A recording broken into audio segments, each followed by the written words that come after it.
What's up guys, welcome back. A little while ago, Capcom sent me over a review copy for their latest Nintendo Switch release, the amazing Mega Man Zero and ZX Legacy Collection.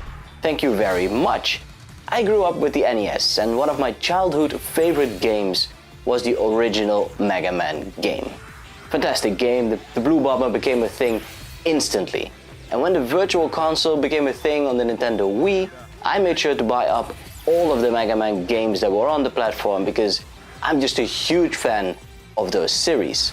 And on the Nintendo Switch, Capcom has released several collections, and I dare say this latest one is by far the best. So without further ado, I have the great pleasure and honor to take you through the Mega Man Zero and ZX collection for Nintendo Switch. Mega Man games have been released on just about every console you can dream of, and this collection contains the games which have been released on the Game Boy Advance and Nintendo DS. 6 titles in total. We see Mega Man 0, 1, 2, 3 and 4 all released on the Game Boy Advance, and Mega Man ZX and ZX Advent from the Nintendo DS. Everything is so nicely fleshed out in the main menu, sliding back and forth between the games, art galleries, music player, options menu and the completely new mode, Z Chaser.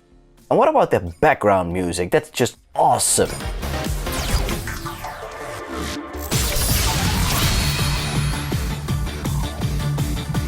And what's more, for those who are interested in the regional differences, for example, whereas the Japanese versions contain scenes and fights with plenty of gushing red oil as you cut down the bosses or get cut down yourself, the Western versions were much toned down. All the previously released versions are now available for you to play with the click of a button.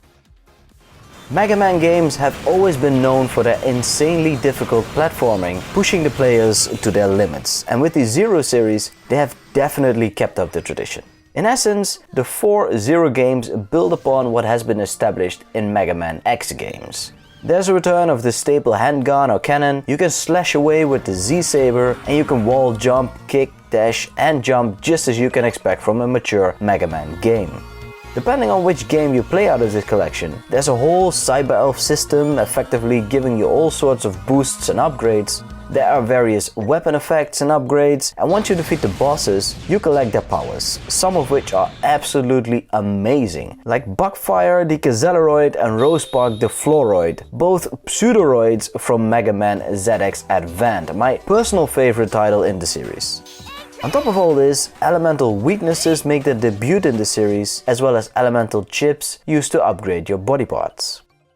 Playing through the games in this collection in chronological order, starting with Mega Man 01, which is set 100 years after Zero's ending in Mega Man X6, you can see a continuation of slight alterations to the gameplay and the progress you make as the developers slowly but surely hone their craft. The way levels are selected and the weapon choices you get from the beginning and the way the upgrade systems are invoked are ever smarter, culminating in my favorite of the 4 Zero games, Mega Man 04. Whereas the first 3 Zero games are all masterful pieces in their own right, the pace of the game, the boss battles, the weapons, dialogues and graphical representation are simply done best in the latest installment on the Game Boy Advance. I have spent a good amount of time playing through the first 4 Zero games, and as frustratingly difficult as the games are, Capcom has introduced a save assist feature which you can toggle on or off, allowing you to passively save your game as you make your way through the levels. An absolute must for anyone who isn't a hardcore veteran of these games. And if that's still not going to cut it for you, there's even a so-called casual scenario mode, lowering the amount of damage you take and preventing instant deaths.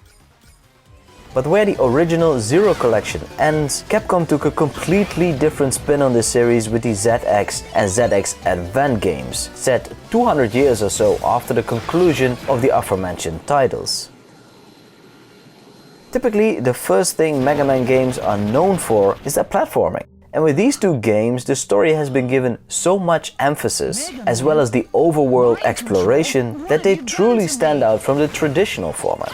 I simply love these games, especially ZX Advent. Going around the places, exploring and dialoguing your way through the world adds a layer to the game, which lets you pace things out, so to say.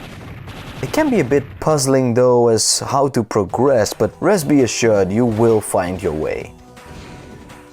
Capcom managed to cleverly incorporate the original DS's second screen, the touchscreen, allowing you to move around on the screen by using the right joystick. By changing up the screen layout, you can split the screen as you see fit. Add on top of this the option to turn on and off the smoothing effect or original display mode, along with a plethora of backgrounds to choose from, and you have yourself a wondrous package. One of the absolute highlights of this collection is the art gallery. As you know, I always look for these kinds of perks or additions to a collection which make it worth your pickup. And the quality of these art galleries spread across all of the incorporated games is breathtaking. There are color plates, promo work, detailed close-ups, hand-drawn sketches, including original Japanese design remarks, and much, much more. I myself, being a designer, can spend hours just drooling away whilst flipping through these pages. On top of this, there's a music player, allowing you to play back all of your favorite tracks from all the games, and as good as the games are, the tracks used in this collection are fantastic. A completely new feature unique to this collection is the Z-Chaser, a mode in which you can take on a CPU, local player or any other player around the globe in a time attack mode, blasting through the levels as fast as you possibly can. Although personally I like to pace out my levels, exploring every bit and refining my game along the way, this Z-Chaser mode is addictive for sure and a great addition to this collection.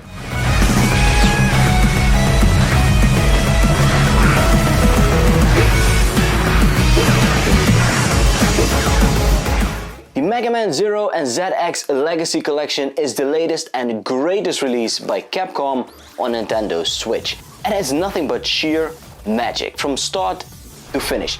Every single one of the 6 included games is an absolute masterpiece. And the inclusion of the art gallery and music player, just the kind of thing that every fan in the series was waiting for. And the inclusion of the whole new Z-Chaser mode will have you keep coming back for more. And just wait long enough to see a name pop up on that leaderboard. The Blue Bomber has certainly come a long way since his original game on the NES and Famicom as Rockman, of course, and I can't wait to see what's next in store for him. That is until Capcom, of course, decides what's next in store after, of course, the amazing release of Mega Man 11 on Nintendo Switch. If you haven't played that one yet, be sure to play the demo. It's downloadable for free, of course. And we have finally seen Mega Man make its appearance in Super Smash Bros. I absolutely love it. Fan of the character, fan of the series, and he is actually pretty damn strong in the game if you ask me. But until there's something new on the horizon, be sure to pick up this copy because it's worth every single penny of it. Like I said, big fan of the series, big fan of this release, and you should go out and play it for yourself.